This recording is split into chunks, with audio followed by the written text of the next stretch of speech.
Not many people know how wells and water systems work. So let's take a look at the key parts that make up a typical home water system. First is the well itself, a shaft or deep hole in the ground extending down into the water-bearing formations. The average well is about 200 feet deep, and most are drilled by specialized drilling equipment. Casing must always be placed in the top part of the drilled hole to prevent the risk of surface water getting into the well. In some types of rock formations, casing may extend much deeper to prevent the hole from caving in. Some wells use a well screen to let water in and to keep sand out of the well. A pump is needed to get water out of the well and into the home. Water from the aquifer is pumped from the well into a pressurized tank, which stores water for use when the pump is not running. From this distribution point, water is piped to individual use points in the home. The planning, design, and construction of a water well and home water system needs to take account of geology and environmental conditions at the building site. The first step is proper planning. How much water is required to meet the needs of expected water usage in the home and garden? Where should the well be drilled? What well yield will we get? What water system equipment may be needed to provide a reliable supply? The builder or homeowner should get expert advice about the availability and reliability of local groundwater and the safest place for drilling before the first dirt is disturbed.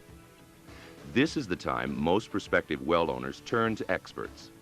The drilling contractor will have current information on any state and local environmental restrictions and permits required for drilling, as well as mandatory construction standards for water wells.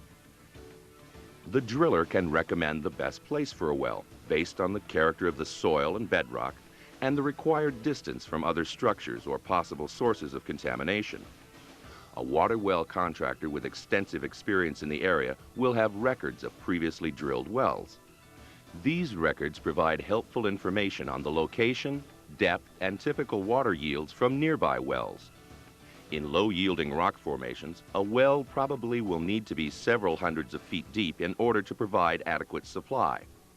But a well yielding as little as a half gallon a minute can still provide 700 gallons a day, more than enough for a family's needs. Homeowners need to know the capacity of their well. Virtually all wells will provide enough water for in-house needs, but not all wells can support garden and lawn irrigation systems. Back in the early days of rural settlement, water wells may have just been hand-dug holes in the ground. Today's water wells use modern technology to efficiently reach the aquifers, and contractors use accepted well construction methods to ensure that the well is safe from any surface contamination risks and will give the best yield available from the formations. Several techniques are used to drill water wells. The most common is the rotary drilling method. Other methods are cable tool, jetting, and driven well points. In rotary drilling, a drill bit is attached to a string of drill pipe. As the drill string is rotated, the bit acts as a grinding machine. Cuttings are flushed upward and out of the hole by circulating a special drilling fluid called drilling mud down through the drill pipe and back to the surface. This drilling fluid also serves to cool and lubricate the drill bit, and by stabilizing the wall of the hole, it can prevent possible cave-in before the casing is fitted into the hole.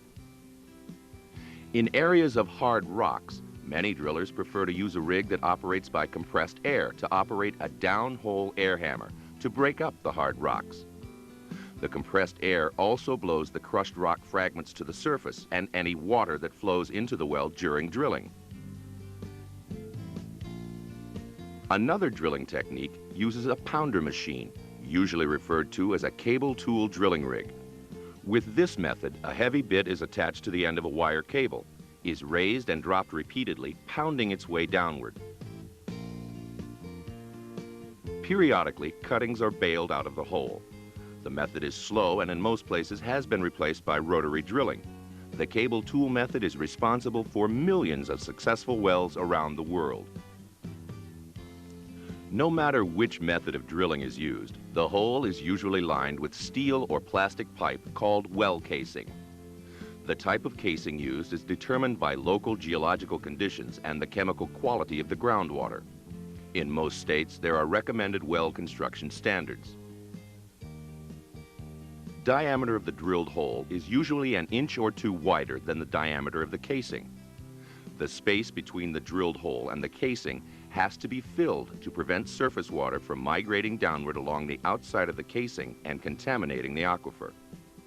This filling is called grout, and it may be either cement or a special clay called bentonite. Sometimes, most of the space is filled with fine rock pieces from drilling, and then the top 20 feet is grouted with cement or bentonite. If the well is drilled into rocks that are crumbly or into sands and gravels, a well screen probably will be needed. The well screen is a sieve or strainer-like cylinder attached to the bottom of the casing. It allows water to flow into the well while preventing fine rock particles or sand from entering. Well screens are not all the same, and the well driller will select the opening size of the screen depending on the size of the rock fragments or sand that make up the aquifer. With the casing and well screen or other intake in place, a flushing or backwashing of the well may be performed to eliminate loose fragments and stabilize the area immediately adjacent to the well intake. This is called developing the well.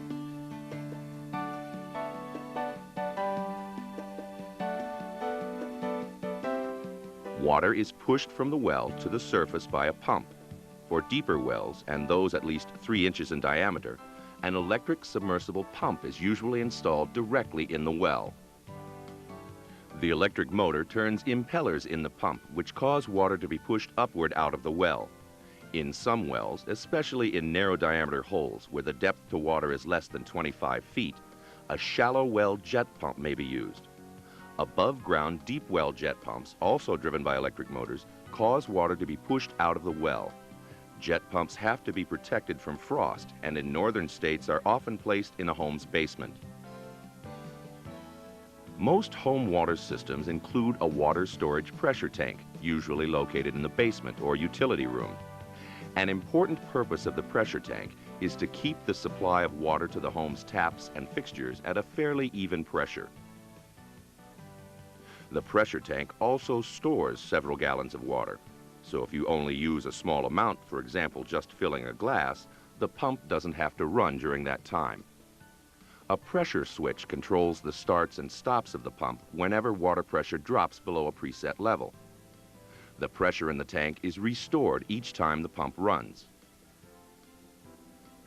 To show how a typical water system works, let's follow a drop of water on its journey from the aquifer to the home.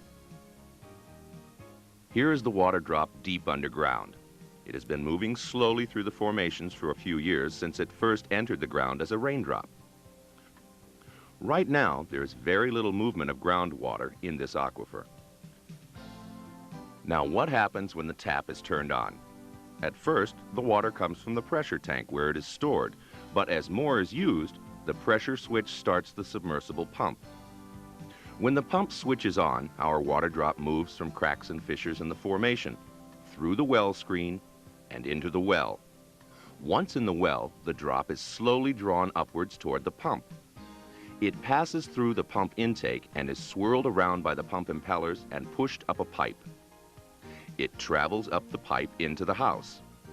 Once it enters the house, it goes into the pressure tank. Then it may temporarily stop if the people in the house have turned off the tap because no more water is needed at the time.